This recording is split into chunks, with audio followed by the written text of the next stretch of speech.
વિદ્યાર્થી મિત્રો, આપણે ગયા ગુરુવારે ટી ટેસ્ટ વિશે થોડીક વાતો કરી અને ટી ટેસ્ટ કઈ કઈ પરિસ્થિતિમાં અને કયા સંજોગોમાં કેવી રીતે ઉપયોગી થઈ શકે, વ્યવહારમાં એની ઉપયોગિતા શું છે એ વિશે થોડીક આપણે સમજ કેળવી હતી. હવે આજે આપણે આ વિશે ગણિતિક રીતે, આંકડાશાસ્ત્રી રીતે અને કેવી રીતે આખો એ અભ્યાસ કરવાનો છે અથવા કેવી રીતે થઈ શકે અભ્યાસ, અને એમાં શું શું આપણે જાણવું જોઈએ, કેવી રીતે ટી ટેસ્ટનો અમલ થઈ શકે, ટી ટેસ્ટનો ઉપયોગ કેવી રીતે થઈ શકે, ટી ટેસ્ટના પરિણામ મેળવ્યા પછી એનું અર્થઘટન, એના અનુમાનો વિશે શું આપણે કહી શકીએ, એ બધી વાતો આપણે આજે કરવાના છીએ. અને એના માટે આપણી સાથે આજે ડૉક્ટર SR પટેલ, સરદાર પટેલ યુનિવર્સિટીના પૂર્વ પ્રાધ્યાપક આપણી સાથે છે. અને આપણે એમનાથી શરૂઆત કરીએ કે જેથી ટી ટેસ્ટ વિશે સાચી સમજ અને એની ગણતરી કેવી રીતે થઈ શકે, શા માટે કરવું જોઈએ અને કઈ પરિસ્થિતિમાં કેવી રીતે એનો ઉપયોગ થઈ શકે, એ બધી વાતો ડૉક્ટર પટેલ સાહેબ તમને સમજાવશે. તો હું ડૉક્ટર પટેલ સાહેબને વિનંતી કરું કે તેઓ તેમનું વક્તવ્ય શરૂ કરે. વિદ્યાર્થી મિત્રો, the t-test, some small samples are slippery customers whose word is not to be taken as gospel. એ મોરોનીએ કહેલું સૂત્ર છે. Components of hypothesis testing and T test. So આપણે સૌથી પહેલાં આ હાઇપોથેસિસ શું છે અને એનું ટેસ્ટિંગ કરવાનું મેથડ કઈ છે એના વિશેનો થોડો ઘણો ખ્યાલો મેળવી લઈશું, કારણ કે ટી ટેસ્ટ એ એક હાઇપોથેસિસ ટેસ્ટિંગ જ છે. Overview. Fundamentals of hypothesis testing. Testing a claim about a mean, small samples. Testing a claim about difference of two means, small samples. Now some definitions. Hypothesis. ગયા વખત આપણે આપેલી હતી, પણ ફરી અહીંયા એના કન્ટિન્યુએશનમાં આપણે આપીએ છીએ. The hypothesis is a statement about the population parameter. Hypothesis testing, the goal of hypothesis testing is to decide based on a sample from the population which of the two complementary hypotheses is true. Null and alternative hypothesis. The two complementary hypotheses in a hypothesis testing problem are called the null hypothesis H0 and alternative hypothesis H1. Hypothesis test. A hypothesis test is a rule that specifies for which sample values H0 should be accepted and for which values H0 should be rejected. So why null hypothesis? H0 and H1 are not treated on an equal basis. Usually the alternative hypothesis corresponds to a more serious or complicated case situation that you may want to ascertain with some of or perhaps a very high degree of certainty. Example, we want to investigate whether Newton's law of gravitation holds for very large distances. Then the null hypothesis is that Newton's law is valid and the test should be set up in such a way that the alternative hypothesis is only accepted if there is overwhelming evidence for it. We want to test whether the frequency of explanatory companions depends on the mass of the star. The null hypothesis is that there is no such dependence. The alternative hypothesis might be accepted at least as a working hypothesis for further studies if there is some evidence in the data for it.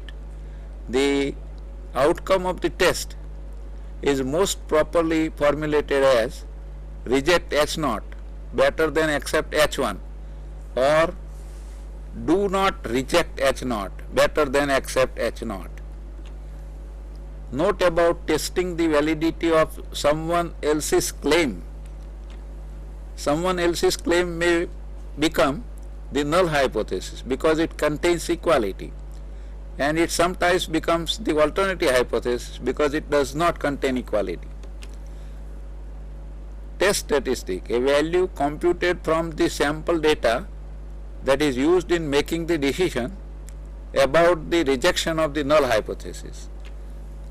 Test statistic, typically the test is specified in terms of a test statistic x such that H0 is accepted if t falls in a certain interval, otherwise H1 is accepted.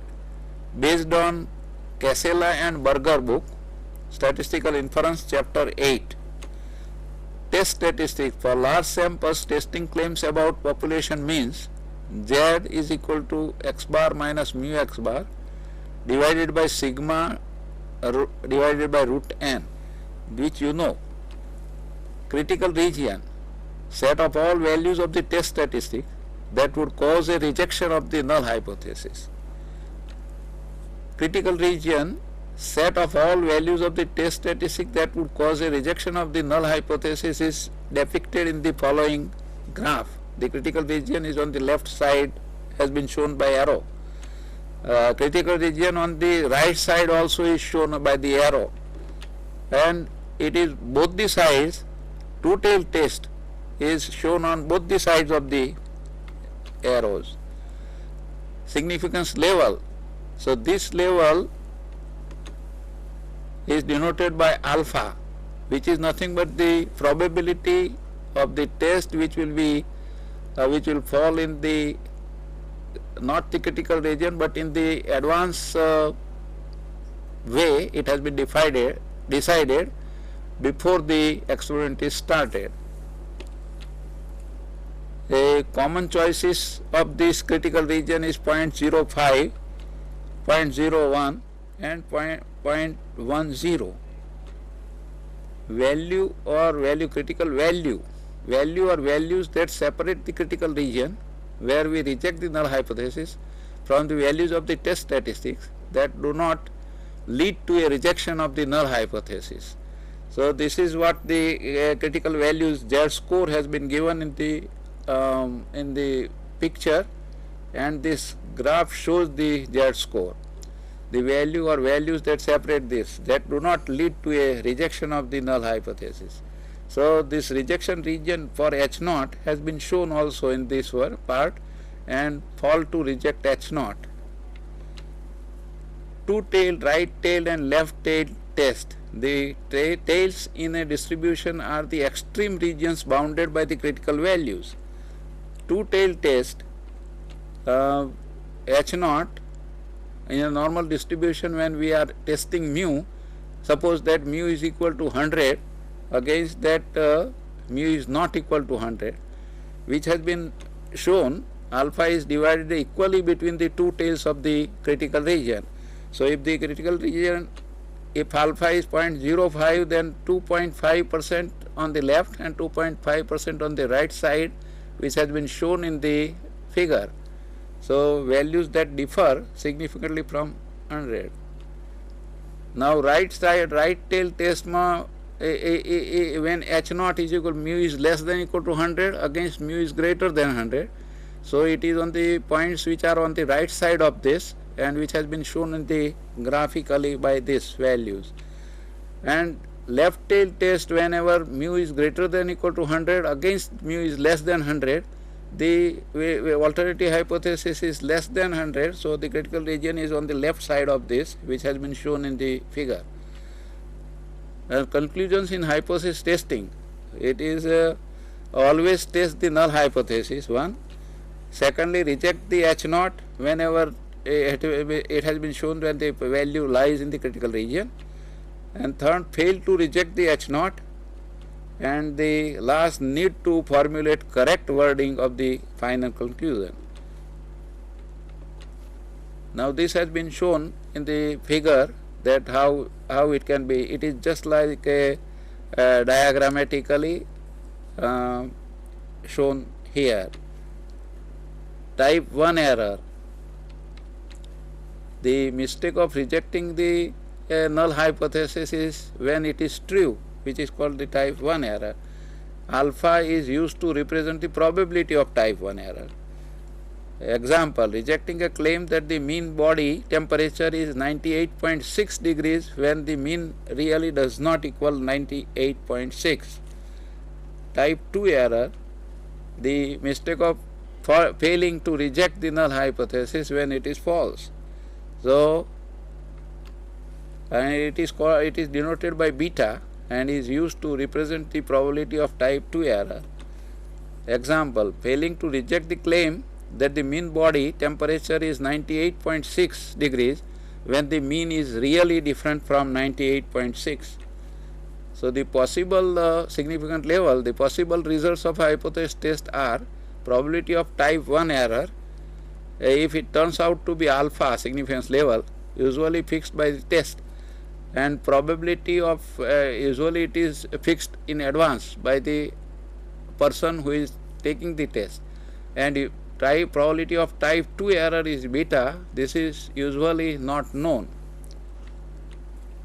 Type 1 and type 2 errors, the true state of nature, which has been shown here. In the horizontal line, the null hypothesis is true, another one is the null hypothesis is false, and on the vertical line we decide to reject the null hypothesis, we fail to reject the null hypothesis. Whenever we decide to reject the null hypothesis, when the null hypothesis is true, it is type 1 error, rejecting a true hypothesis, which is the probability is alpha, and the null hypothesis is false, and if we are rejecting it, it is a correct decision. We fail to reject the null hypothesis when the null hypothesis is true. So, this is also a correct decision, so there is no problem there. Only when the null hypothesis is false, we commit a type 2 error, and which is denoted, its probability is denoted by beta. So, this is how the decision part has been taken up in testing of hypothesis. Now, controlling type 1 and type 2 errors, for any fixed alpha, an increase in the sample size n will cause a decrease in beta. Similarly, for any fixed sample size n, a decrease in alpha will cause an increase in beta. Conversely, an increase in alpha will cause the decrease in beta. So, to decrease both alpha and beta, increase the sample size. This is one way. Another way we are talking here in the second paragraph, the probabilities of making type 1 or type 2 errors depend on the true situation and on the design of the test. Generally, you cannot make both probabilities as small as you ideally would want. It is in fact simultaneously to decide to minimize alpha and beta is not possible. Therefore, a type 1 error is usually considered more serious than a type 2 error, and therefore one tries to design a test with a reasonably small value of alpha, say alpha is equal to 0.05. Definition, power of a hypothesis test is the probability 1 minus beta of rejecting a false hypothesis, which is computed by using a particular significance level alpha and a particular value of the mean, that is an alternative to the value assumed true in the null hypothesis. Now, this has been given by Gosset 1876 to 1937, and t-test has been designed by him. Last time we have discussed about this. So, here we shall see only a mathematical part. Students' t distribution or the t distribution. We have given the examples also about all the students' t distribution of normal variables. When the sample size is small, it depends on a single parameter nu called the number of degrees of freedom. Probability density function of t distribution is 1 upon beta 1/2 n by 2, 1 divided by 1 plus t square over n raised to n plus 1 by 2. Minus infinity, t is less than t less than infinity. So, the student's t distribution, t tends to z as n increases. Standard normal t with df is equal to infinity. So, this has been shown, depicted in a figure. You see it, the t distributions are bell shaped and symmetric, but have fatter tails than the normal one. So this is T distribution has been depicted at 13 degrees of freedom and at 5 degrees of freedom. So both has been shown here and the arrows have been shown. Now this expected value of T is 0 if nu is greater than 1, and variance of T is equal to nu divided by nu minus 2 for nu greater than 2. For n is equal to 1, it is a Cauchy distribution. Last time also we have shown, you can very easily show it. For n is equal to infinity, it is standard normal distribution. Remember following before applying t-test. So suppose we want to conduct a study to compare two strategies for teaching spelling. Group A had a mean score of 19, the range of scores was 16 to 22 and the standard deviation was 1.5. Group B had a mean score of 20, the range of scores was 17 to 23 and the standard deviation was 1.5. Now this has been spelling test has been shown here for group A, and for group B also it has been shown. So you see that the overlapping part is that how confidence can be that the difference we found between the means of group A and group B. So this is which has been shown here, and whether this has been picturized. Now the differences occurred because of the differences in our reading strategies rather than by chance. So this is what it has been shown here. Now in the second figure, the t-test allows us to compare the means of two groups and determine how likely the difference between the two means occurred by chance. So this is what has been shown. The calculations for t-test require three pieces of information. One, the difference between the means, then the second, the standard deviation for each group, and the third part is the number of subjects in each group. So this is what all other factors being equal, large differences between means are less likely to occur by chance than small differences. So a large difference has been shown here in the figure. A small difference has been shown here in the figure. The size of the standard deviation also influences the outcome of a t-test. The size of the standard deviation also influences the outcome of a t-test. Given the same difference in means, groups with smaller standard deviation are more likely to report a significant difference than groups with larger standard deviations. So, which has been shown here in the as a figure. And here the spread is too high. Here in the above part spread is very less. So the area under this, the common area under this one in the above part is less than the common area in the below another figure. So this is what it happens, and it has been shown here by arrow that this is the area which has been shown here.